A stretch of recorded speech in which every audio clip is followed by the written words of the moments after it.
तो अभी हम लोग क्वेश्चन नंबर 8 सॉल्व करेंगे। और क्वेश्चन नंबर 8 क्या कह रहा है, देखिए, मोइन के पास एक सड़क का मानचित्र है।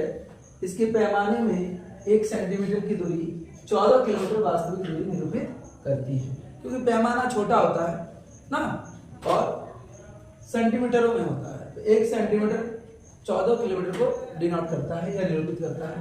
ज्ञात कीजिए 126 किलोमीटर की दूरी के लिए कितने सेंटीमीटर का पैमाना प्रयुक्त होगा।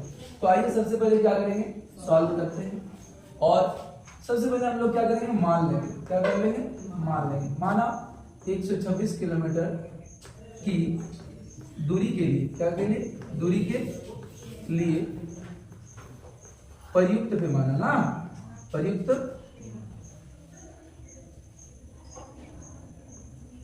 पैमाना क्या मान लेंगे बाबू, x मान लेते हैं।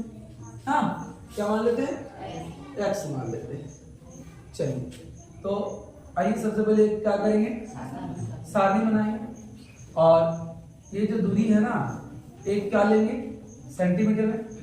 क्या, ये दूरी 1 सेंटीमीटर में लेंगे और एक दूरी किस में लेंगे, किलोमीटर में। समझ में आ रहा है ना, ठीक।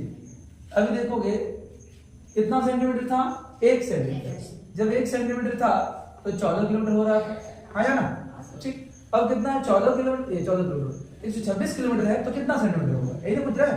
126 किलोमीटर की जगह 126 होगा, तो सेंटीमीटर की जगह क्या होगा। तो यहाँ क्या मान लिए हैं, माना 126 किलोमीटर के लिए प्रयुक्त पैमाना x है, कोई दिक्कत नहीं। अब देखो 1 सेंटीमीटर के लिए कितना, 14 किलोमीटर, 2 के लिए कितना होगा, 28 होगा। तो ये कौन सा नियम लागू हो गया, अनुक्रमानुपाती। कौन सा, तो क्या लिखेंगे, अतः अनुक्रमानुपाती नियम से, अनुक्रमानुपाती नियम से क्या कहता है कि इसका अनुपात बराबर इसका अनुपात।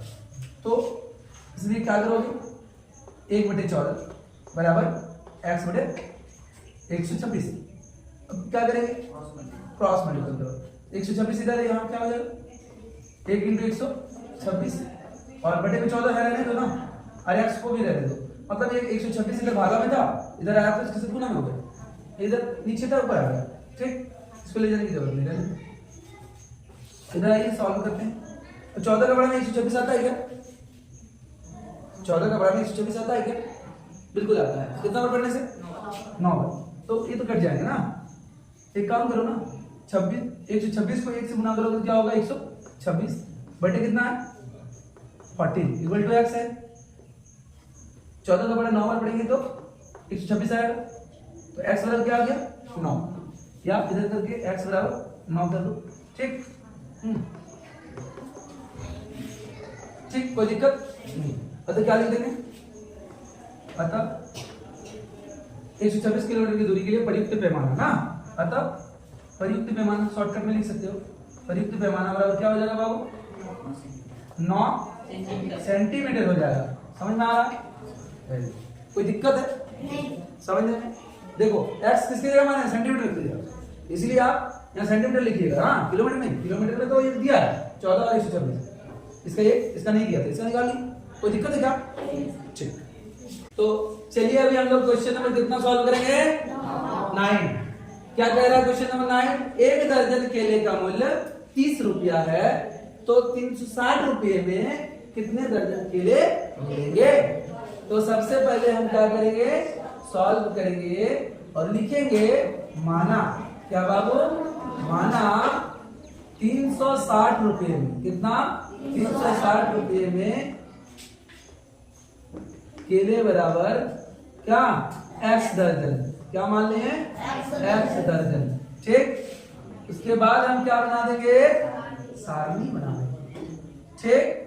अभी लिखेंगे, पहले हम लिखेंगे 1 दर्जन, कितना दर्जन, 1 दर्जन। हाँ, तो पहले केले लिखते हैं ना, यहाँ पर भी क्या लिखते हैं, केले, किसमें, दर्जन में।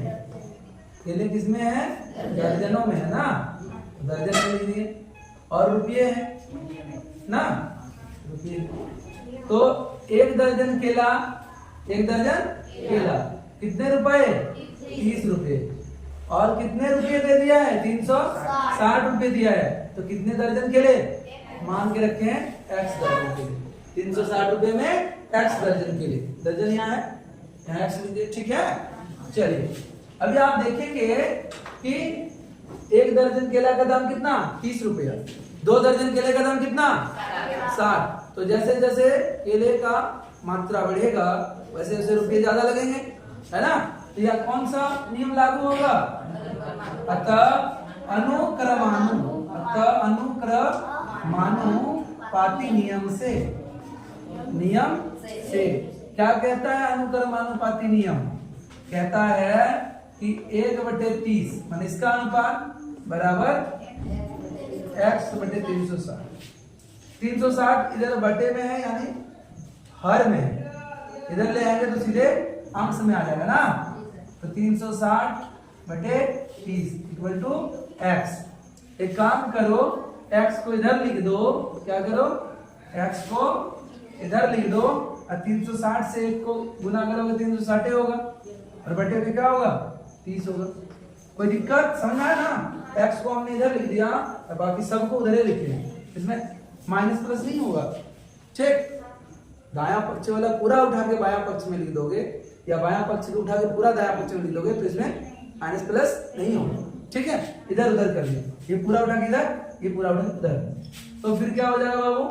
x बराबर 0 0 कैंसिल, 3 का पारा में 3 का पारा 12 बार पढ़ने से 36 आता है ना। 12 3 36, तो यहाँ क्या हो जाएगा? 12। तो फिर क्या लिखोगे? अतः केले बराबर डायरेक्ट लिख दो। अतः 360 रुपए में केले बराबर कितना? 12 दर्जन। कितने? 12 दर्जन। यही ना माने थे x दर्जन, वो आ गया x के बराबर 12 यानी 12 दर्जन आंसर हो गया। समझ में आया? कोई दिक्कत है? अभी हम लोग क्वेश्चन नंबर 10 सॉल्व करेंगे। क्वेश्चन नंबर 10 कहता है एक नल 420 बोतल पानी 4 घंटे में भरती है। 6 घंटे में कितनी बोतल पानी भरे जाएंगे? तो बोतलें की संख्या निकालना है ना। तो माना क्या? माना 6 घंटे में कितना? 6 घंटे में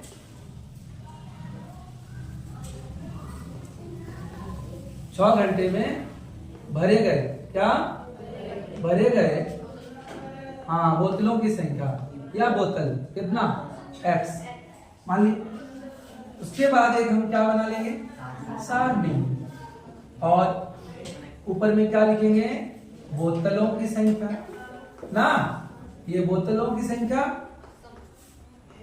और एक तरफ समय, किसमें? घंटों में। घंटों में दिया है ना, आए घंटों। बोतलों की संख्या कितना है? 420। कितना समय लगा? 4 घंटे। फिर समय कितना? 6 घंटे। तो कितने बोतल भरे जाएंगे? माना x। अब देखो, मान लो 1 घंटे में 50 बोतल भरता है, मान लो 2 घंटे में 3 घंटे में 150। तो जैसे जैसे समय बढ़ेगा वैसे वैसे भरे गए बोतलों की संख्या भी बढ़ेगी। तो कौन सा नियम? अनुक्रमानुपाती नियम से क्या होगा रे कालीनाथ? 420/4 equal to x/6। अब क्या करेंगे? 420 × 6 इधर आ जाएगा तो गुना और ये बटे में 4 बराबर x। हल्ला नहीं करो, इधर देखो। x बराबर क्या हो जाएगा? 420 × 6/4। x को इधर कर दिया, पूरे को उधर कर दिया। हाँ, तब क्या होगा? ये कटेंगे, देखो 4 एकम 4 आए और 4 5 6 20, दोनों अंक लेंगे, 0 बटेगा, 4 5 6 20। अब क्या होगा? 105 × 6। फिर क्या लिखेंगे?